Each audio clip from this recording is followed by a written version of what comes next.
ஸ்ரீமதே ஸ்ரீ வராக மகாதேசிகாய நமக. ஸ்ரீமதே ஸ்ரீ ரங்கராமானுஜ மகாதேசிகாய நமக. ஸ்ரீமதே நிகமாந்த மகாதேசிகாய நமக.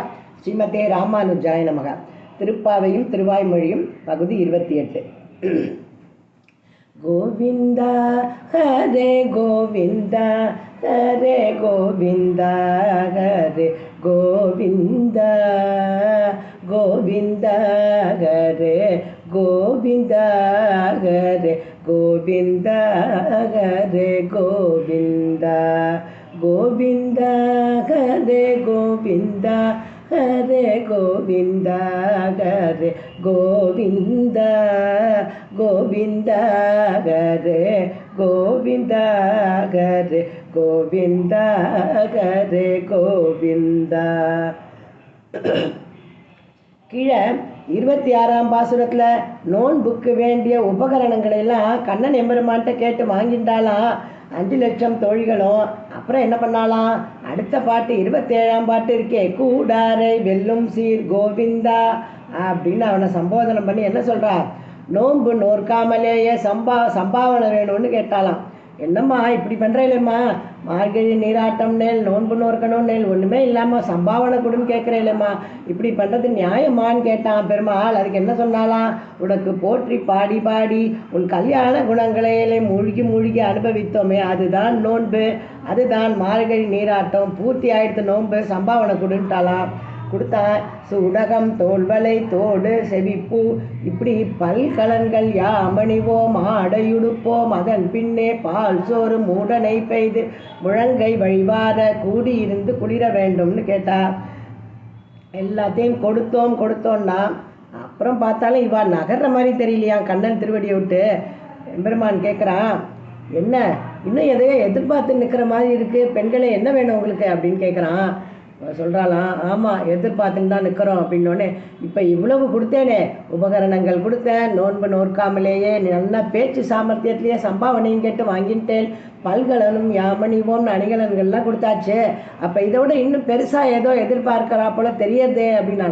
ஆமாம் கண்ணா ஆமாம் அப்படின்ற ஆண்டாள் நாச்சியார். அப்படியா, சரி, ஏதாவது எதிர்பார்க்கணுன்னா அதுக்கு ஏதாவது உங்கள் பக்கத்துலேருந்து ஏதாவது இருக்கணும் இல்லையா, ஏதாவது பண்ணியிருக்கணுமே, நீங்கள் என்ன பண்ணியிருக்கேன், என்னது ஏதாவது பண்ணியிருக்கணுமா, நாங்கள் என்ன பண்ணுவோம், நாங்கள்லாம் ஆயர் குல பெண்கள், எங்களுக்கு இடக்கை வழக்கையே தெரியாது கண்ணா, ஏதாவது பண்ணியிருக்கணும்னா எங்களுக்கு ஒன்றும் அதெல்லாம் தெரியாது, நீ பேசுறதெல்லாம் எங்களுக்கு ஒன்றும் புரியல அப்படின்ட்டாள் ஆண்டாள். சரி, நான் ஒன்று பண்ணுறேன், ஒரு ஓலையும் எழுத்தாணையும் கொண்டு வந்தானா எம்பெருமான், நீங்கள் கார்த்தால எழுந்ததுலேருந்து என்னென்ன பண்ணுறேன்னு சொல்லுங்கோ, அதை வச்சு அதுலேருந்து ஏதாவது தேர்றதான்னு பார்க்குறேன், நீங்கள் செய்கிற காரியங்கள்லேருந்து அன்னன்னைக்கு பண்ணுறீங்கள உங்களோட ரொட்டீன் அதை சொல்லுங்கோ, அதுலேருந்து ஏதாவது சாதகமாக நீங்கள் பண்ணுற மாதிரி இருக்கிற மாதிரி கர்மயோகமோ ஞான யோகமோ ஏதானோ அதோட ஏதாவது ஒரு துளி வாசனையாவது இருந்தாலும் நான் எடுத்துக்கிறேன், எடுத்துட்டு உங்களுக்கு பலனை கொடுக்கலாமான்னு பார்க்குறேன், முதல்ல சொல்லுங்கோன்னு உடனே ஆண்டாள் ஆரம்பிக்கிறாளாம். கறவைகள் பின் சென்று காணம் சேர்ந்துண்போம், அறிவொன்றும் இல்லாத ஆய்குல துண்டன்னை பிறவி பெருந்தனை புண்ணியம் யாமுடையோம், குறை ஒன்றும் இல்லாத கோவிந்தா உந்தன்னோடு உறவேல் நமக்கிங்கு ஒழிக்க ஒழியாது, அறியாத பிள்ளைகளோம் அன்பினால் உந்தன்னை சிறுபேரழைத்தனவும் சீரியருளாதே, இறைவாணி தாராய் பறையேலோரெம்பாவாய். கேட்டுக்கோ கண்ணா, நாங்கள் என்னென்ன பண்ணுவோம் தானே கேட்ட, கறவைகள் பின் சென்று அப்படின்னு ஆரம்பிச்சிட்டேன். அடடா பசுக்கள் பின்னாடி போவேலாம், பசுக்கள் பின்னாடி போவோன்னு நான் சொல்லவே இல்லையே, சரியாக கவனி, எங்களை பார்த்துட்டே இருக்காத, நான் சொல்கிற வார்த்தையை கவனி. கறவைகள் எதெல்லாம் நான் கறக்கிறதோ அது பின்னாடி போவோம் கண்ணா, அவ்வளோதான் எனக்கு தெரியும் அப்படின்னு உடனே சொல்கிறாளா. எம்பெருமான் சொல்கிறானா, பசுமாட்டு பின்னாடியும் போவே இல்லையா, கறவைகளில் அதுவும் தானே அடக்கம். இப்போ சாஸ்திரத்தில் சப்தவித ஸ்நானங்கள் சொல்கிறா, அதில் இந்த பசுவினுடைய அந்த வால், அது அந்த குழம்புகள் அது திரும்பி வரும்பொழுது அந்த மண், அந்த குழம்புகள் பட்டு அந்த மண் துகள் தெரிக்கிறது, அது மேலே பட்டால் அதுவும் ஒரு ஸ்நானம் தெரியுமா, வாயவிய ஸ்நானம்னு சொல்லுவா, அது நீங்கள் பண்ணதாக எடுத்துக்கட்டுமா. ஐயோ கண்ணா, நாங்கள் பசுவோடு போகிறோன்னு நாங்கள் சொல்லவே இல்லையே, கறவைகள் பின் சென்று எங்கே போவேன் நீங்கள், காட்டுக்கு தானே போவேன் புல்லை தேடி. காடுன்னா நைமிசாரண்லாம் கூட காடு தான், அகோபிலமும் காடு தான். நான் எழுந்தருளி இருக்கிற திவ்ய தேசமாச்சே அதெல்லாம். அங்கே ரிஷிகள் முனிவர்கள்லாம் உட்காந்து தபஸ் பண்ணிட்டு இருப்பாளே, அங்கே ஒரு ராத்திரி நீங்கள் தங்கியிருந்தேன்னா கூட அதை நான் கணக்கில் எடுத்துக்கிறேனே புண்ணியமா அப்படின்னு சொல்கிறான். கண்ணா, நீ எல்லாத்தையும் பாதியில் பேசிகிட்டே இருக்க. நாங்கள் என்ன சொல்கிறோம் பேர், கறவைகள் பின் சென்று காலம் சேர்ந்து உண்போம். என்ன பண்ணுவோம் தெரியுமா, நாங்கள் எங்கெங்கெல்லாம் எங்கள் கறவைகளுக்கு புல் கிடைக்கிறதோ அந்தந்த இடத்துக்கெல்லாம் போவோம். காட்டுக்கு போவோன்றியே, புல் கிடைக்கிற இடத்துக்கு போவோம், அவ்வளோதான் எங்களுக்கு தெரியும். அங்கே போய் என்ன பண்ணுவோம், என்னென்ன சொன்ன நீ, ரிஷிகள் முனிவர்கள்லாம் தபஸ் பண்ணுற இடத்துல ஆசிரமத்துக்கு பக்கத்தில் தங்கியிருந்தா கூட போகிறோம். அதெல்லாம் எங்களுக்கு என்னன்னு தெரியாது. நாங்கள் போய் என்ன பண்ணுவோம், உண்போம். அடடா, உண்பேலா, அதுவும் ஒரு நல்ல உண்பதற்கு ஒரு பிரார்த்தனை இருக்குது, நியதி இருக்குது தெரியுமோ. ஏதாவது ஒன்று கிடைக்காதான்னு பார்க்குறான் பெருமாள். எப்படி உண்பேல் சொல்லுங்கோ, உண்பது எப்படின்னு உனக்கு தெரியாதா கண்ணா? உண்பதற்கு ஒரு நியதி இல்லாமல் சாப்பிடுவோம். இடக்கையால் சாப்பிட்றோமோ வலக்கையால் சாப்பிட்றோமோ ஒன்றுமே தெரியாது. எந்த கையிலையும் சாப்பிடுவோம், உட்காந்து சாப்பிட மாட்டோம், நடந்துட்டே சாப்பிடுவோம், நின்றுண்டே சாப்பிடுவோம். அடுத்த வாளுக்கு கொடுத்ததை அவாள்கிட்டேருந்து எடுத்து சாப்பிடுவோம். எச்சல் பத்து ஒன்றும் தெரியாது எங்களுக்கு. அதனால் இந்த புண்ணியம் பிரார்த்தனை அப்படிலாம் தெரியாது எங்களுக்கு. கறவைகள் பின் சென்று காணம் சேர்ந்துண்போம். சரி, இதெல்லாம் விடுங்கோடிமா.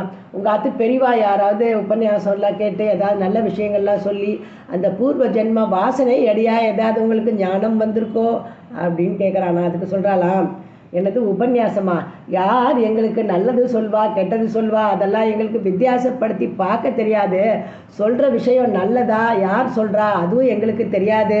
என்ன நினச்சிட்டு இருக்கீங்களா, ஆயர் குலம்னு சொல்லிட்டேன் இல்லையா, அப்படின்னால என்னது, அறிவொன்றும் இல்லாத ஆய்குலம். எங்களுக்கு மாடு மேய்க்க தெரியும், பால் கறக்க தெரியும், வீதி வீதியாக போய் தயிரெல்லாம் விற்க தெரியும். இதை தவிர வேறு ஒன்றும் தெரியாதுன்னு உனக்கு தெரியாதா?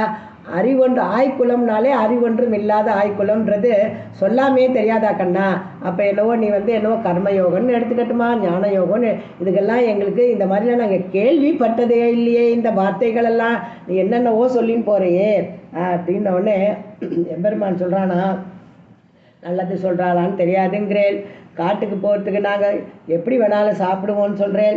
அறிவொன்றுமில்லாத ஆயர்குலம்னு சொல்லிட்டேன். அப்போ உங்கள் பக்கத்தில் ஒன்றுமே அனுகூலமாக இல்லையே, இப்போ உங்கள் கேஸை விட்டுற வேண்டிதான் அப்படின்னு எழுத்தாணியும் ஓலையும் கீழே வைக்கிறானா. ஏன்னா உங்கள் பக்கம் ஏதாவது இருக்கான்னு பார்த்தேன், அந்த பக்கத்தில் ஒன்றுமே இல்லை நிரப்புறதுக்கு. என்னென்ன இல்லைங்கிற இடம் தான் நிறைய நிரப்பியிருக்கேன். அதனால் ஒன்றும் பண்ண முடியாது உங்கள் விஷயத்தில்.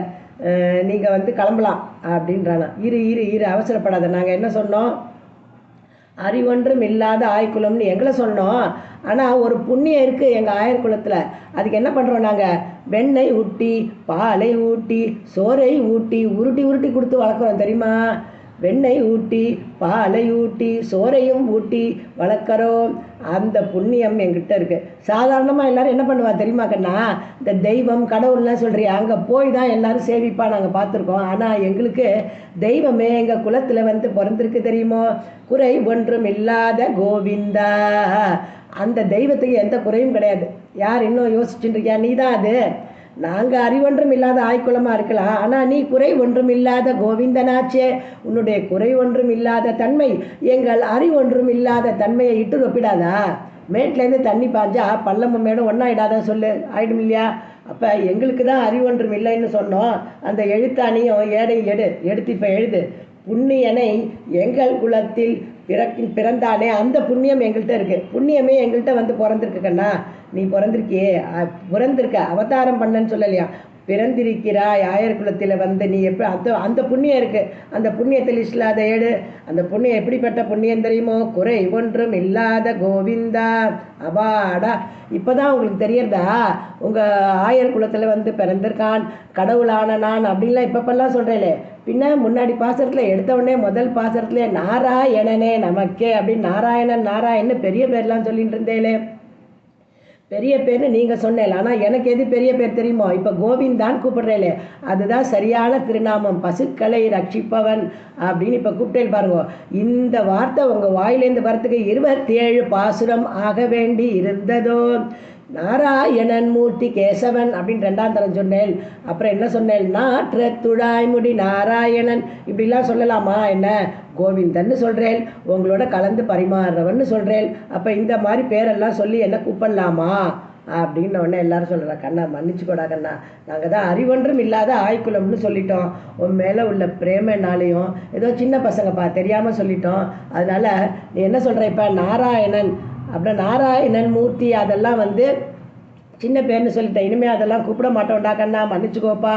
கோவிந்தா கோவிந்தா கோவிந்தா கோவிந்தானே கூப்பிடுறோம். குறை ஒன்றும் இல்லாத கோவிந்தா, குறை ஒன்றும் இல்லாத கோவிந்தா அப்படின்னு பாடினோடனே கண்ணன் சொன்னானா, சரி நான் குறை ஒன்றும் இல்லாத கோவிந்தன் தான், நான் தான் குறை ஒன்றும் இல்லாதவனாக இருக்கேனே, அப்போ உங்களை ரட்சிக்கணும்னு எனக்கு ஒன்றும் கட்டாயம் இல்லையே, நான் சுதந்திரனாச்சே, உங்களை நான் ரட்சிக்கணும்னு என்ன கட்டாயம் அப்படின்னோடனே, உறவு இருக்குடா கண்ணா, ஐயோ உன்னோட பேசவே முடியல, என்னோட அசடாக இருக்கியே அப்படின்றாள் ஆண்டாள்.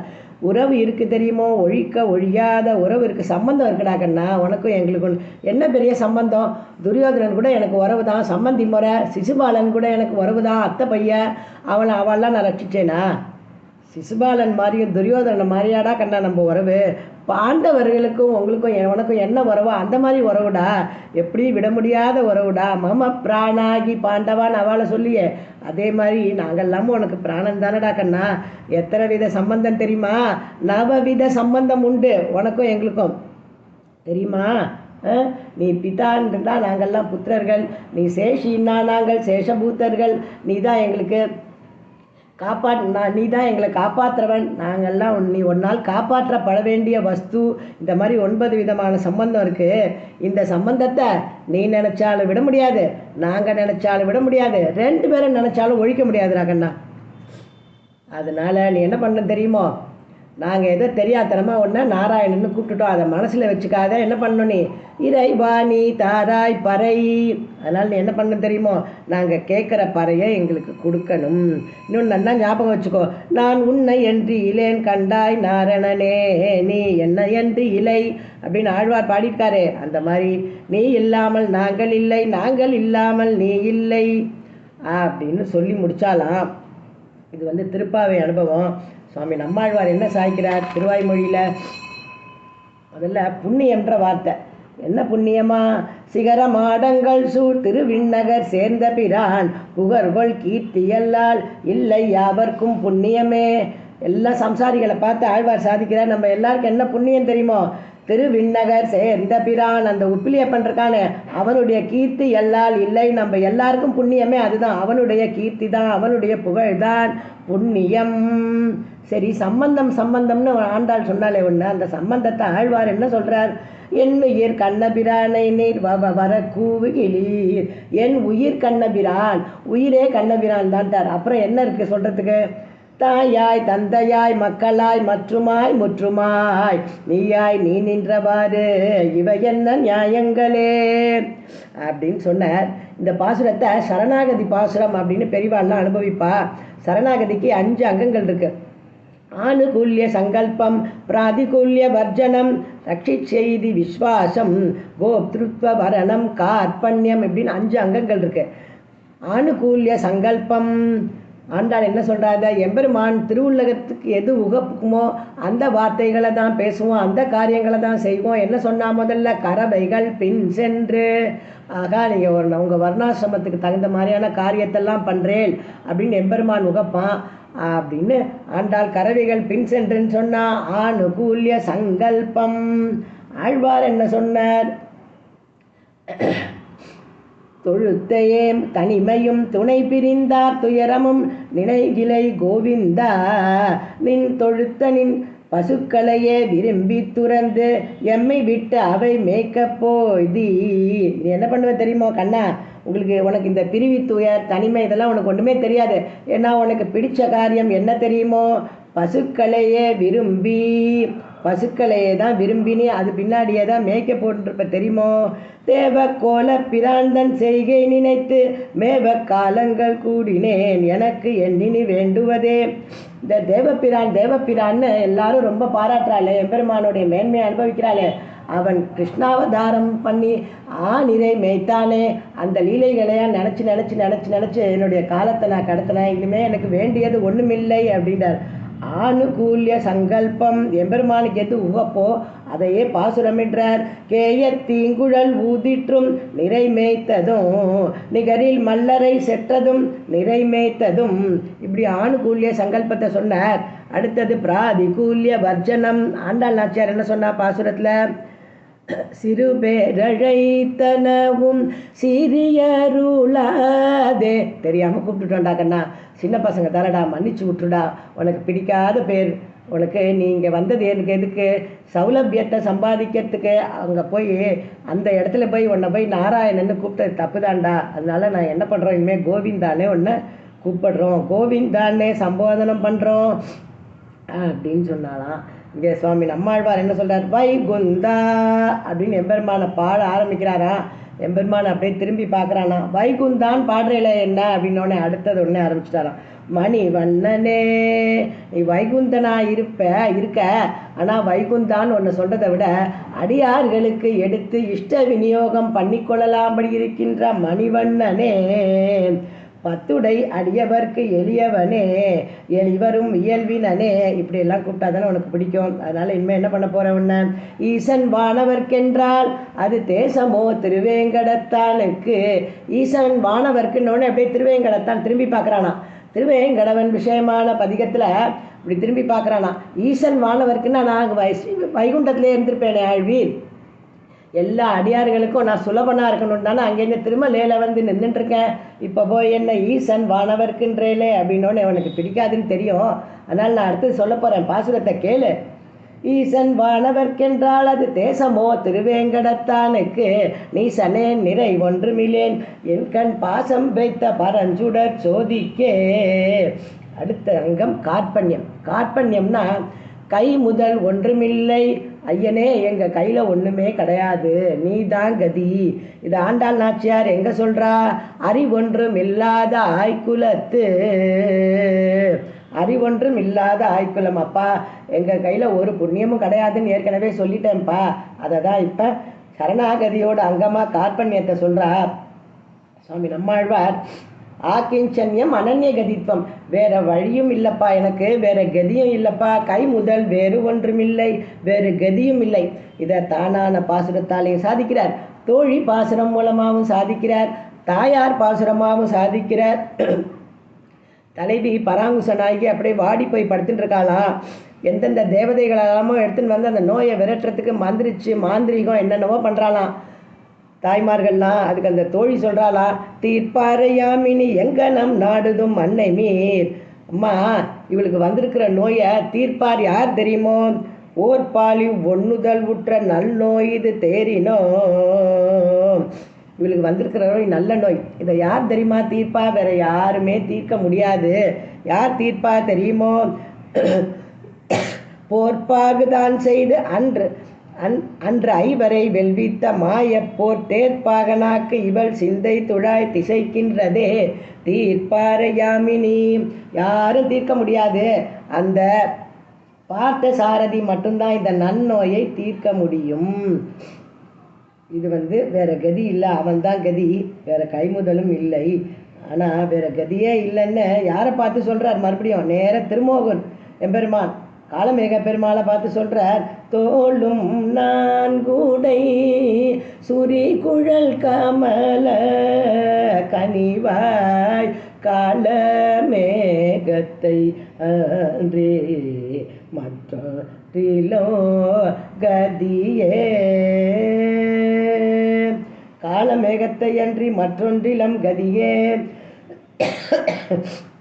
யாரும் கிடையாதுப்பா, உன்னை தவிர வேற யாரும் கதி கிடையாது.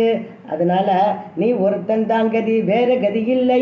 கை முதல் ஒன்றுமில்லை, நோற்ற நோன்பிலேன் நுண்ணறிவிலேன், ஆயினும் உன்னை விட்டு ஒன்றும் ஆற்றகின்றேன். அரவினனை அம்மானே நோற்ற நோன்பிலேன். உனக்கு உகப்பா, உனக்கு சமர்ப்பிக்கிற மாதிரி நான் ஒன்றும் அனுகூலமான காரியங்கள் எதுவும் என் பக்கத்தில் ஒன்றுமே இல்லைப்பா.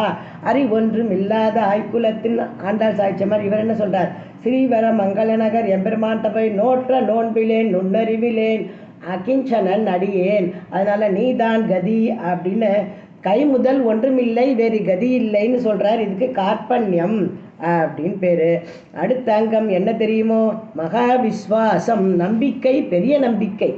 ஆண்டாள் நாச்சியார் என்ன சொல்கிறா, இந்த பார் நீ எங்களை கைவிடுறேன்னு சொல்கிறதுக்கு உன்னால் முடியவே முடியாது. ஏன் தெரியுமோ, உறவேல் நமக்கு இங்கு ஒழிக்க ஒழியாது உந்தன்னோடு உறவேல், உனக்கும் எங்களுக்கும் உள்ள சம்பந்தத்தை நீ நினைச்சாலும் ஒழிக்க முடியாது, நாங்கள் நினைச்சாலும் ஒழிக்க முடியாது அப்படின்னு நம்பிக்கையாக சொல்கிறான். சுவாமி நம்மாழ்வார் என்ன சொல்கிறார், எப்படிப்பட்டவன் தெரியுமா இவன், நமக்கும் பூவின் மிசை நங்கைக்கும் இன்பனை, நம்மளை காப்பாற்றுறதுல பெரிய பிராட்டியும் நம்மளும் போய் எம்பெருமானை பார்த்துட்டே இருந்தோம்னா பிரியம் யார்கிட்ட இருக்குமா, முதல்ல நம்ம மேலேயாம், அதுக்கப்புறமா தான் பிராட்டி மேலேயாம். நமக்கும் பூவின் மிசை நங்கைக்கும் இன்பனை, அப்படிப்பட்டவன். அதனால நம்மளை ரட்சித்தே தீருவான், நம்பிக்கை பெரிய நம்பிக்கை கண்ணனல்லால் இல்லை கண்டி. அதனால இந்த கண்ணை தவிர வேறு கதி கிடையாது, அவன் தான் நம்மளை கண்டிப்பாக ரட்சிப்பான். கமலக்கண்ணன் என் கண்ணில் உள்ளான் காண்பன் அவன் கண்களாலே, என் கண்ணில் இருக்கான்பா, ஓடி வந்துட்டான்பா, அவன் கண்ணால் தான் நான் பார்க்குறேன். கமலக்கண்ணன் கண்ணில் உள்ளான் என் கண்ணில் உள்ளான். நீங்கள் உங்களுக்கு ஏதாவது கஷ்டம் வந்ததுன்னா கேசவான்னு சொன்னால் போரும்பா, எல்லா கஷ்டமும் உங்களை விட்டு ஓடி போயிடும். நான் சொல்கிறேன், எழுதிக்கோங்க, இதான் நம்பிக்கை. கெடுமிடராயவெல்லாம் கேசவா என்ன, இதுதான் மகா விஸ்வாசம். அடுத்தது கோப்திருத்வ வரணம், நீதான் ரட்சிக்க வேண்டும் அப்படின்னு எம்பெருமான வரிக்கிறதான். ஆண்டாள் எப்படி வரிச்சா, இறைவா நீ தாராய் பறை, நீ தான்ப்பா பறையை கொடுக்கணும், நாங்கள் கேட்க வேண்டியதை நீ நாங்கள் என்ன வர கேட்க போகிறோமோ அதை நீ தானே தரணும், நீ தான் தர வேண்டும். இறைவா நீ தாராய் பறை. இங்கே ஆழ்வார் என்ன சொல்கிறார், ஆறாமன்பின் அடியேன் உன் அடி சேர் வண்ணம் அருளாயே, உன்னால் அல்லால் யாவரானும் ஒன்றும் குறை வேண்டேன், உன்னை தவிர வேற யாராலையும் எனக்கு ஒன்றும் பண்ணவும் முடியாது, நான் யார் ஆத்து வாசல்லையும் போய் நிற்க மாட்டேன். தரியேன் இனி உன் சரணம் தந்து என் சன்மம் கலையாயே, கலைவாய் துன்பம் கலையாதொழிவாய் கலைகண் மற்றிலேன், நீதான்ப்பா என்னை ரட்சிக்கணும் அப்படின்னு எம்பெருமான வரிக்கிறார். இப்படி சரணாகதியோட 5 அங்கங்களையும் ஆண்டாள் திருப்பாவையில் காமிச்சார். ஆழ்வாரும் தன்னுடைய திருவாய்மொழி பாசுரங்களில் காமிச்சு கொடுத்தார் நம்மளுக்கெல்லாம். இப்படி அனுபவித்தோம். இன்னைக்கு நாளைக்கு 29வது பாசுரம் திருப்பாவை பாசுரத்தை ஆழ்வாருடைய திருவாய்மொழி பாசுரங்களோட சேர்ந்து அனுபவிப்போம். ஆடிப்பூர நன்னாளில் பெரியாழ்வார் மகளாக தோன்றிய திருமகளே, ஆண்டாளுக்கு மங்களம், மறைகள் 4ஐயும் அருளிய என் தெய்வமே, ஷடகோபருக்கு மங்களம். நமஸ்காரம்.